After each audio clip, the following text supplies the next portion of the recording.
अस्सलाम वालेकुम friends, welcome back to top smarties drama serial पहली बारिश। बहजाद जो कि मलिहा के घर गया था मानी और मलिहा के रिश्ते की बात करने। अब वहाँ से जब वापस आता है तो मानी बहुत ही एक्साइटेड होता है, मगर अपने बाप की ऐसी हालत नहीं देख सकता। उसने अपने बाप को कभी भी ऐसी हालत में नहीं देखा। जब बाप से पूछता है कि आखिर आप मुझे बताएंगे वहाँ क्या हुआ, बाप तो खुद किसी कश्मकश में है। मानी से कह दिया कि अभी तो मैं खुद भी नहीं जानता क्या हुआ, तो मैं तुम्हें कैसे बता सकता हूँ। बहजाद को समझ नहीं आ रही कि आखिर अभी तक वो आदमी इसके घर में, मलिहा के घर में क्या कर रहा है। मलिहा का बहनोई होते हुए इतनी ज़्यादा इंटरफेरेंस मलिहा की ज़िंदगी में वो क्यों कर रहा है। और मलिहा ने तो कहा था कि उसका शौहर बाहर है। अगर निम्रा का बाप ये है तो मलिहा की शादी किससे हुई। इतने सारे सवाल बहजाद के जहन में घूम रहे हैं, मगर मलिहा कोई कॉल पिक करे तभी तो पता चले कि आखिर मामला है क्या। बहजाद को तो समझ ही नहीं आ रही कि हुआ तो हुआ क्या। मलिहा ने उससे क्या क्या छुपाया। मलिहा की शादी हुई भी है या नहीं, और अगर हुई है तो ये बेटी मलिहा के पास क्या कर रही है। इतने सारे सवालों का जवाब तो तभी मिल सकता है ना जब मलिहा कॉल उठाए।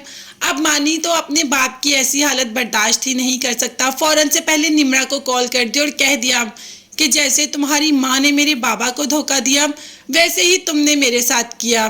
तुमने मुझसे मोहब्बत की और जब मैं तुम्हारी मोहब्बत में पड़ गया, मैं तो वैसे तुमसे मोहब्बत करता ही था, लेकिन जब तुमने अब मेरी मोहब्बत का जवाब मुझे मोहब्बत से दिया और मुझे तुमसे और शदीद मोहब्बत होगी तो तुमने मुझे छोड़ दिया, बिल्कुल वैसे ही जैसे तुम्हारी मॉम ने आज से कई साल पहले मेरे बाबा को छोड़ दिया। अब निम्रा के लिए तो ये बात बिल्कुल न्यू थी कि बहजाद का और मलिहा का कभी कोई रिश्ता भी था, कभी वो एक दूसरे को पसंद भी करते थे।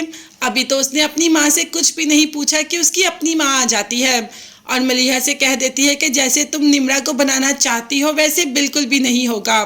अब इस बार तो निम्रा की माँ भी चुप नहीं की, मतलब मलिहा, और कह दिया कि मैं निम्रा के साथ कोई भी ज्यादती नहीं होने दूंगी। जैसे मेरे साथ हुई, जैसे सारी ज़िंदगी मैंने गुजारी वैसे सारी ज़िंदगी निम्रा बिल्कुल भी नहीं गुजारेगी। निम्रा मानी को पसंद करती है तो शादी भी मानी से ही करेगी।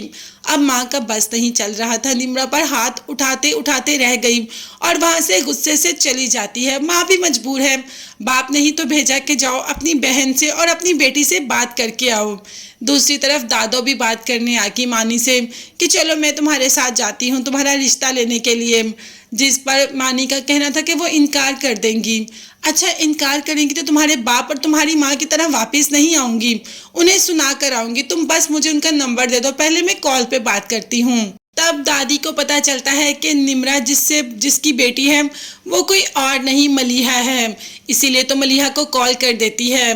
कॉल करके बताती है कि मैं बहजाद की माँ बात कर रही हूँ। तो सारे फ्लैशबैक मलिहा के जहन में आने शुरू हो जाते हैं कि कैसे बहजाद और मलिहा एक दूसरे को पसंद करते थे और कैसे इनकी माँ नहीं चाहती थी कि ये दोनों मिलें, और आज तक ये दोनों एक दूसरे से इतना दूर हैं।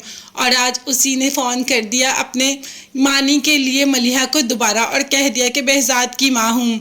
मलिहा ने कहा कि जी मैं मलिहा बात कर रही हूँ, निम्रा की माँ। अब क्या दादी अब दोबारा वही सारा कुछ दोहराएगी जैसे पहले हुआ, जैसे पहले उसने अपने बेटे को और मलिहा को नहीं मिलने दिया, क्या अब मानी और निम्रा को भी नहीं मिलने देगी या इन दोनों को मिलवा देगी। देखते हैं कि बेटे की मोहब्बत में दम था या अब मानी की मोहब्बत में। दादी जो कि बेटे के लिए तो नहीं पिघली, क्या मानी के लिए पिघल जाएगी और निम्रा से मानी की शादी के लिए रजामंद हो जाएगी। ये देखने और जानने के लिए चैनल को लाजमी सब्सक्राइब कीजिएगा, बेल आइकॉन भी प्रेस करें ताकि हर वीडियो आप तक बआसानी पहुंच सके। अपना बहुत ज़्यादा ख्याल रखेगा। नेक्स्ट वीडियोस तक के लिए